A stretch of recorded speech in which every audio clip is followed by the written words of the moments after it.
وہ چپکے چپکے دل ہی دل میں اس سے محبت کرنے لگی تھی۔ جو کچھ بھی تھا وہ اس کے ہونے والے بچے کا باپ تھا، لیکن وہ اسے خراب لڑکی سمجھتا تھا۔ لیکن اسے اس بات پر بھی حیرت ہوتی کہ قدرت نے اس کے ساتھ کیا کیا، جب اس نے اپنی زندگی میں کچھ کیا ہی نہیں تھا، کبھی کسی لڑکے کی طرف آنکھ اٹھا کر دیکھا بھی نہیں، کسی کو اپنے وجود کو چھونے کی اجازت بھی نہیں دی، تو پھر قدرت نے اس کا امتحان کیوں لیا؟ آخر اس کی سچائی ذوحان احمد کے سامنے کیوں نہیں آئی؟ وہ سوچ سوچ کر پاگل ہو رہی تھی۔ کیا ساری لڑکیوں کے ساتھ ایسا ہوتا ہے؟ اگر نہیں ہوتا تو پھر اس کے ساتھ ایسا کیوں ہوا؟ اگر اس چادر پر داغ ہوتے تو شاید ذوحان احمد کے دل میں اس کے لیے جگہ بن جاتی اور اس بچے کو بھی قبول کر لیتا، لیکن اب نہیں۔ اب تو وہ اس کی نظروں میں گر چکی تھی، وہ گناہ گار نہ ہوتے ہوئے بھی گناہ گار ٹھہری تھی۔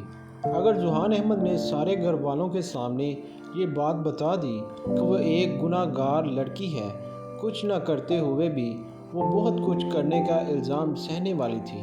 نہیں، گھر والوں کے سامنے کبھی یہ بات نہیں آئے گی، میں ان کی نظروں میں نہیں گر سکتی، وہ سب مجھ سے بہت محبت کرتے ہیں، میں یہ گھر چھوڑ کر چلی جاؤں گی اس بچے کی پیدائش کے بعد، اور یہ بچہ بھی ذوحان احمد کی زندگی سے بہت دور لے کے جاؤں گی، ورنہ ساری زندگی وہ بھی اس بات کا الزام برداشت کرے گا کہ اس کی ماں ایک گناہ گار لڑکی ہے۔ آج منال نے اسے ایک پارک میں بلایا تھا۔ 28 سال کی ہونے کے باوجود بھی ابھی تک وہ غیر شادی شدہ تھی۔ یونیورسٹی میں ذوحان احمد کے ساتھ ہی پڑھتی تھی، لیکن اپنی بیوہ ماں کے ساتھ ایک فلیٹ میں رہتی تھی۔ آخر کتنا انتظار کراؤ گے مجھے؟ اب تو امی بھی کہنے لگی ہے کہ شادی کر لو۔ کب دو گے اپنی پہلی بیوی کو طلاق؟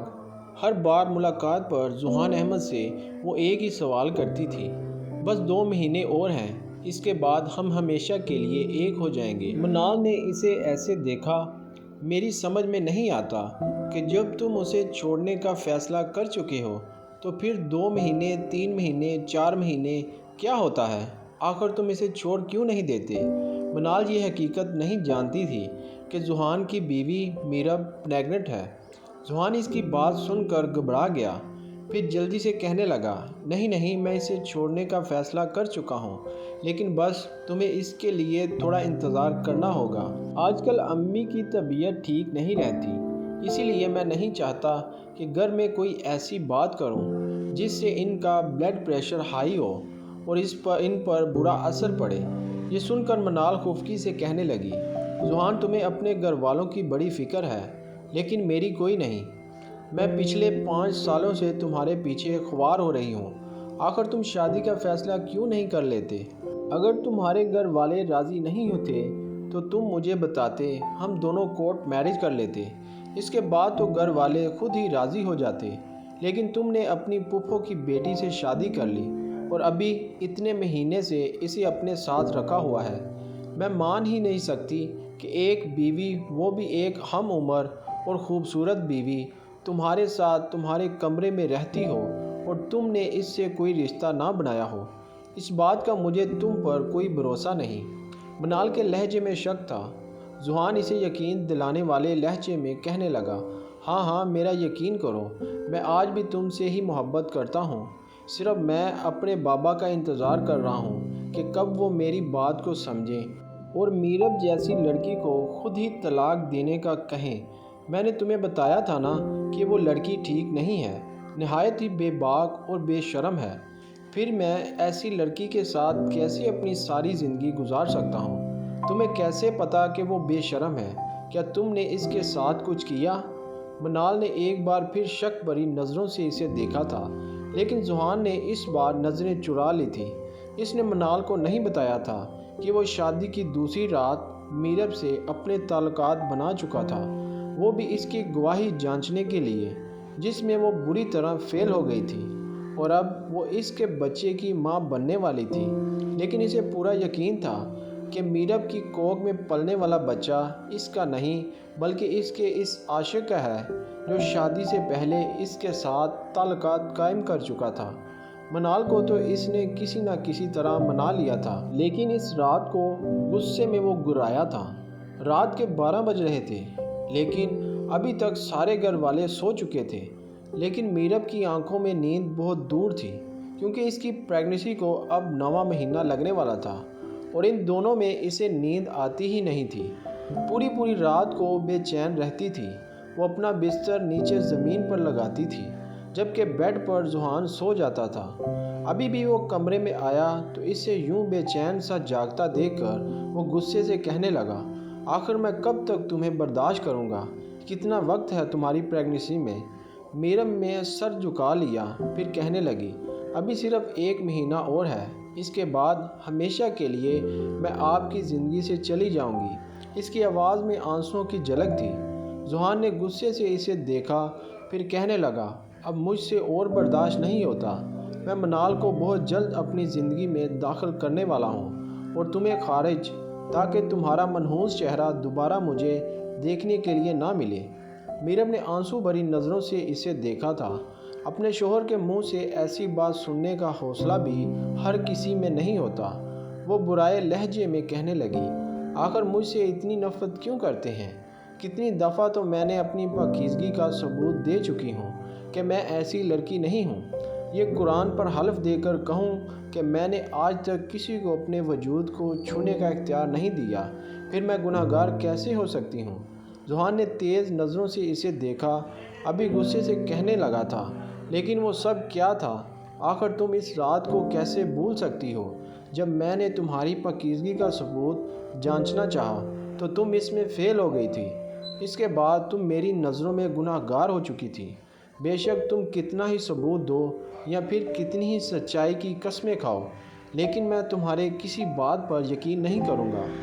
تم ایک ایسی لڑکی ہو جو اپنا وجود شادی سے پہلے کسی دوسرے لڑکے کو سونپ چکی ہو، اور یہ بچہ بھی میرا نہیں ہے۔ پھر اس رات میرب پوری رات کو روتی رہی۔ اسے اپنی زندگی بہت مشکل لگ رہی تھی، لیکن میں اس بچے کو بھی نہیں کھونا چاہتی تھی۔ پھر وہ اپنے رب سے التجا کرنے لگی کہ وہی اس کی پاکیزگی کا ثبوت کوئی نہ کوئی اس دنیا میں بھیج دے، تاکہ وہ ذوحان کی نظروں میں سرخرو ہو جائے۔ وہ رو کر اپنے رب سے التجا کر رہی تھی۔ اداسی کے دن یوں ہی گزرتے رہے اور پھر ذکیہ بیگم ہی اسے اپنے ساتھ ہسپتال لے کر گئی تھی۔ جب ڈاکٹر پریشانی سے کہنے لگی، آپ کی بہو کا بیبی کیوں شور کر رہا ہے؟ یہ بہت زیادہ پریشانی کی بات ہے۔ ان کا بی پی ہائی ہونا بہت خطرناک ہے۔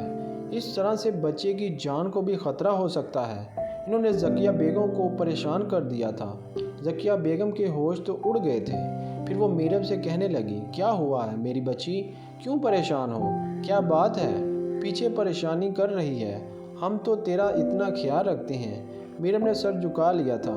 ڈاکٹر ذکیہ بیگم سے کہنے لگی، انہیں ہر طرح سے خوش رکھا جائے، کسی بات کی ٹینشن نہ دی جائے، ورنہ اگر عین وقت پر بی پی ہائی ہو جائے تو اسے کم کرنا بہت مشکل ہو جاتا ہے۔ نہ صرف ان کی جان کو خطرہ، بلکہ بیبی کو بھی بچانا بھی بہت مشکل ہو جائے گا۔ یہ سنتے ہی ذکیہ بیگم کی تو جان نکل گئی۔ وہ فوراً ہی چیک اپ کروانے کے بعد میرب کو گھر لے آئی تھی۔ بار اس سے پوچھ رہی تھی کہ اسے کیا پریشانی ہے، لیکن میرب بالکل خاموش تھی۔ وہ کیسے انہیں بتاتی کہ ذوحان نے اس کے کردار پر جو الزام لگایا ہے اسے سہنا بہت مشکل ہے، اور جب کہ وہ بالکل بے گناہ ہے۔ وہ اندر ہی اندر گھستی جا رہی تھی۔ پھر اچانک اس کی طبیعت خراب ہو گئی۔ ذوحان گھر پر نہیں تھا۔ سب گھر والے اسے لے کر ہسپتال بھاگے تھے۔ ماں بھی اس کے لیے رو کر دعائیں کر رہی تھی، کیونکہ ماں کے جانے کے بعد بڑی بہن ہی تھی اس کی زندگی کا سہارا، اور وہ اس کی سلامتی کی ڈھیروں دعائیں مانگ رہی تھی۔ تھوڑی دیر بعد ڈاکٹر پریشانی سے باہر آئی تھی۔ پیشنٹ کی حالت بہت خراب ہے اور ان کا بی پی بھی ہائی ہو چکا ہے، آپریشن کرنا پڑے گا۔ مسز میرب کا ہسبینڈ کہاں ہے؟ ہمیں ان کے سگنیچر چاہیے۔ ذکیہ بیگم پریشان ہو گئی تھی۔ ریحان احمد بھی غصے میں تھا، کیونکہ ذوحان اس وقت یہاں تھا ہی نہیں۔ اس کی بیوی زندگی اور موت کی جنگ لڑ رہی تھی۔ اب آپریشن کریں۔ ڈاکٹر صاحب، میرا بیٹا آنے والا ہے۔ دراصل وہ ٹریفک میں پھنسا ہوا ہے۔ بار فون پر رابطے کر رہے ہیں، لیکن وہ کہہ رہا ہے کہ اسے دیر ہو جائے گی۔ پریشانی کی پیش نظر ریحان احمد نے اپنی اجازت دے دی تھی۔ پھر ٹھیک 1 گھنٹے بعد ہی ڈاکٹر باہر آئی تھی۔ شکر ہے کہ اللہ نے کرم کر دیا، آپ کی بہو بھی ٹھیک ہے، اور ماشاءاللہ آپ کے ہاں ایک پوتے نے جنم لیا ہے، بہت بہت مبارک ہو۔ ڈاکٹر نے ذکیہ بیگم کے بازو میں ان کا ننھا سا پوتا دیا تھا تو وہ خوشی سے پاگل ہو گئی۔ وہ بالکل ہی ذوحان کے جیسا تھا۔ سب بہت خوش تھے، لیکن ذوحان کے فرشتوں کو بھی خبر نہ تھی کہ اس وقت وہ منال کے فلیٹ پر موجود تھا۔ منال کی ماں نے اسے خاص طور پر آج بات کرنے کے لیے بلایا تھا۔ ریحان احمد کے فون پر کال آیا تھا۔ یہ سنتے ہی وہ کھڑا ہو گیا۔ کیا ہوا ذوحان، سب خیریت تو ہے؟ منال اسے پریشان دیکھ کر حیران تھی۔ مجھے گھر جانا ہوگا، ابو کا فون ہے۔ وہ باغم باغ ہسپتال پہنچا تھا، جہاں پر ریحان احمد نے پہلے تو اسے خوب لان تان کیا، پھر ذکیہ بیگم نے اس کے ہاتھ میں اس کے بیٹے کو تھما دیا۔ بیٹے پر نظر پڑتے ہی وہ جیسے پتھر کا ہو گیا تھا، بالکل نئے نقش ذوحان احمد جیسے۔ اس کا ننھا سا وجود ٹکر ٹکر کر دیکھے جا رہا تھا۔ نہیں نہیں، یہ میری اولاد نہیں بلکہ کسی اور کا بچہ ہے۔ اچانک ہی اس کے دماغ سے آواز آئی تھی، لیکن اس کے نئے نقش کو بالکل تمہارے جیسے ہیں۔ یہ لیں امی، آپ ہی پکڑیں۔ اس نے دل کی آواز کو نظر انداز کیا تھا۔ ذکیہ بیگم اسے غصے سے کہنے لگی، پتہ بھی ہے میرب کی حالت کتنی خراب ہو گئی تھی، اچانک ہی آپریشن کرنا پڑا۔ اس کا بی پی اتنا زیادہ ہائی ہوا تھا، تمہیں بالکل بھی اس کی فکر نہیں؟ ذوحان بالکل خاموش تھا۔ پھر 3 دن بعد ہی انہیں چھٹی ملی تھی۔ ماہم نے اس کا اس دوران بہت خیال رکھا تھا۔ وہ بار بار میرب سے کہتی کہ اس کا ناک نقشہ بالکل ذوحان بھائی جیسا ہے۔ اس کی بات سن کر وہ کیا کہتی، ذوحان کا اسے اپنی اولاد ماننے کو ہی تیار نہیں تھا۔ اب اس کا بیٹا 1.5 مہینے کا ہو چکا تھا، جب ایک دن ذوحان غصے میں اسے کہنے لگا، آخر تم کب جاؤ گی اپنے اس اولاد کو لے کر یہاں سے؟ میرب کی آنکھوں میں آنسو تھے۔ وہ اسے کہنے لگی، ابھی بھی آپ کو یقین نہیں آتا کہ یہ آپ کی اولاد ہے؟ ذوحان غصے سے کہنے لگا، یہ میری اولاد نہیں ہے۔ اس نے اس بات سے نظریں چرائی تھی، حالانکہ ننھے سے اذان کو دیکھ کر کوئی بھی یہ کہہ سکتا تھا کہ یہ ذوحان احمد کا بچہ ہے، کیونکہ اس کا ناک نقشہ ذوحان جیسا ہی تھا۔ پھر آخر میرب کی سچائی ذوحان کے سامنے کیسے آئے گی؟ پھر خدا نے ہی یہ کرم کیا تھا۔ جب ایک دن وہ اپنے ایک دوست کی عیادت کرنے ایک ہاسپٹل میں گیا تھا، جب ایک ایمرجنسی کیس آیا۔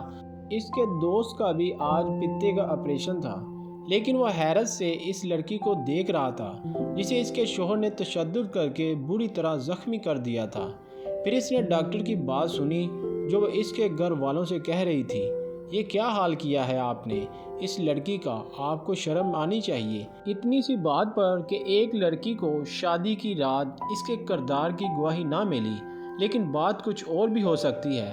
ضروری نہیں کہ ہر لڑکی کو ہی شادی کی رات خون جاری ہو، کسی کے ساتھ بچپن میں ہی کوئی واقعہ ہو سکتا ہے۔ مطلب کھیل کود کے دوران کبھی کسی لڑکی کو ایسی چوٹ لگ جاتی ہے جس کی وجہ سے یہ خون بچپن میں ہی جاری ہو جاتا ہے اور شادی کی رات نہیں نکلتا۔ اس کا مطلب یہ ہے کہ لڑکی کا کردار خراب ہے اور آپ نے اس لڑکی کو مار مار کر اس حال تک پہنچا دیا، صرف اتنی سی بات پر۔ شرم آنی چاہیے آپ جیسے جاہل لوگوں کو۔ ڈاکٹر انہیں خوب ذلیل کر رہی تھی، جبکہ ذوحان بالکل ساکت کھڑا تھا۔ ایسے لگ رہا تھا جیسے اس کی آنکھوں کے سامنے سے کوئی پردہ ہٹ گیا ہے۔ ایسے لگا جیسے اللہ نے اس کے سامنے کوئی ثبوت پیش کیا تھا، وہ بھی میرب کے حوالے سے۔ کیا سچ میں ہی آج اللہ نے اس کی آنکھیں کھولنا چاہتا تھا؟ وہ گھر گیا تو بالکل ٹوٹا بکھرا ہوا تھا۔ جیسے ہی کمرے کا دروازہ کھولا، اس کا ننھا سا بیٹا جاگ رہا تھا، جبکہ میرب اسے گود میں لیے ہلکان ہو رہی تھی۔ اسے تیز بخار ہو رہا تھا، جبکہ بیٹے کی بھی طبیعت ٹھیک نہیں تھی۔ پھر ذوحان نے اس کے ہاتھوں سے اپنے بیٹے کو لیا۔ پہلی بار اس نے نہایت محبت سے اپنی اولاد کو سینے سے لگایا تھا۔ میرب اس کا رویہ دیکھ کر حیران ہوئی۔ مجھے معاف کر دو اذان، میری ہی اولاد ہے، میں جو اس اولاد کو قبول نہیں کر رہا تھا، ایسے لگا جس سے اللہ نے میری آنکھیں کھول دی۔ ضروری نہیں کہ ہر لڑکی کی کوئی سچائی ہو، کبھی کسی کی سچائی کا ثبوت خدا بھی پیش کر دیتا ہے، اور آج تم میری نظروں میں سرخرو ہو چکی ہو۔ ذوحان نے اسے اپنے سینے سے لگا لیا، جبکہ میرب کی آنکھوں میں آنسو تھے۔ اس نے اللہ سے دعا مانگی تھی کہ وہ اس کی سچائی کا ثبوت پیش کرے اور آج ذوحان کا دل اس کے لیے بالکل صاف ہو گیا تھا۔ اس نے اپنی اولاد کو اپنی اولاد قبول کر لیا تھا۔